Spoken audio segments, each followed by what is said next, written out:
Hello dear children, I'm Mother Morwenna from Isle of Mull, and this is my friend Bunny Malangeth and the bear Misha, and today we have a special guest. He is Father Seraphim.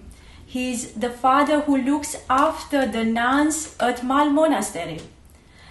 And today we are inside because outside is a big storm. And we are cozy here next to the fireplace. And Father, what do you think? I think it's lovely. I don't want to be outside when the winds are so strong that the trees are being broken, and it's very, very cold. In fact, Mother, will you pour us some tea? Because it's a bit cool here as well. It's a joy, yes. You know, this reminds me of St Seraphim of Sarov. Do you know anything about St Seraphim? I know a little bit, Father, but maybe you tell us more. Okay. Could you put some milk as well? Thank you, Mother. So St Seraphim was very, very old. He was a very beautiful and very gentle monk who lived in the deep forests. And he lived in the forests because he loved God so much that he wanted to be all alone with God so he can pray for me and for you and for everybody in the world.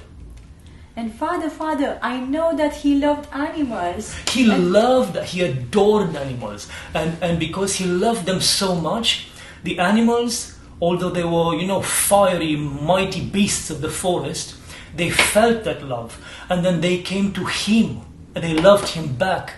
And one of his best friends in the forest was a bear.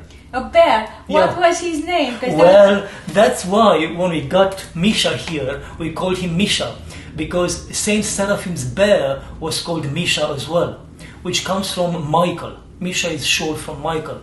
And I remember, I'll tell you a story, when Saint Seraphim was all alone in the forest, his friends, the bears and all the animals would come to him and they would sit together and Saint Seraphim would pray and the bears would guard Saint Seraphim and spend time like best friends together. And sometimes the nuns from the monastery close by would come to visit Saint Seraphim and they would go happily through the forest carrying little gifts for Saint Seraphim. And then when they approached his little cell in the forest and they got into the clearing before the cell, they saw this big, bad-looking kind of grumpy bear next to the saint. And they all screamed and they fell to the ground and they fainted with fear. And Saint Seraphim would laugh and make fun of them because they behaved like scared children. Wow. And then he would make the nuns just come and pet the bear. And it's so beautiful. Wow, I would love to see a real bear. But it's good we have Misha. we have Misha for the time being. Yes. And Father, people loved him too, yes? When you love people, people love you back. When you are afraid of people, people will be afraid of you because they feel that.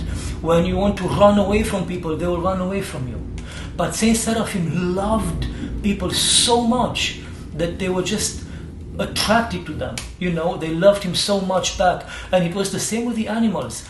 When you love even a beastly thing like a big bad bear with all your heart, then the bears and the wolves and all the animals, they feel that you love them and then they love you back and they want to be close to you and they will never harm you. They will just take care of you, and because in you they will see our Lord Jesus Christ himself. If you love people or animals like the Lord loves us, everybody, people or animals, will feel that love and they will love you back. Wonderful. It's so wonderful. Saint Seraphim is so wonderful. But Father, that means that it's good to love nature and to go in the forest and to Of course. To love nature and animals. Of course, it's very, very good to always, of course, us. We are not holy people like Saint Seraphim. So if I see a bear, I would run away screaming like those nuns. And I'm sure Saint Seraphim in an icon would be laughing at me. But that's because I am not as holy as Saint Seraphim. And I don't love the animals the way he loves them. But it's very good when you pray, to pray for people and to pray that people are kind to animals and kind to the flowers and the trees and to nature, because we are all made by the same God.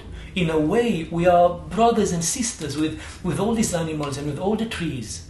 Only that we are God's special children. But that means that we have to be more careful with the little ones, like the animals or the flowers and the trees. Yeah, so we are God's creation. All of us, we are God's creation. But we humans, we carry the image of God. That's what separates us from beastly things like our friend. Yeah. I think we should stop now, children, just because I want to drink my tea. I don't want it to go cold. And it's been a pleasure to see you again. And next time we will talk about other saints we know. That would be wonderful. And maybe, Mother, you'll invite me again from time to time. That would be wonderful to have you here, Father. Thank you so much. Thank you for inviting me. Thank you, children. Goodbye. Goodbye. And God bless you all. And your mothers, and your fathers, and your sisters, and your brothers. And be good, my dear ones. Bye-bye, everyone.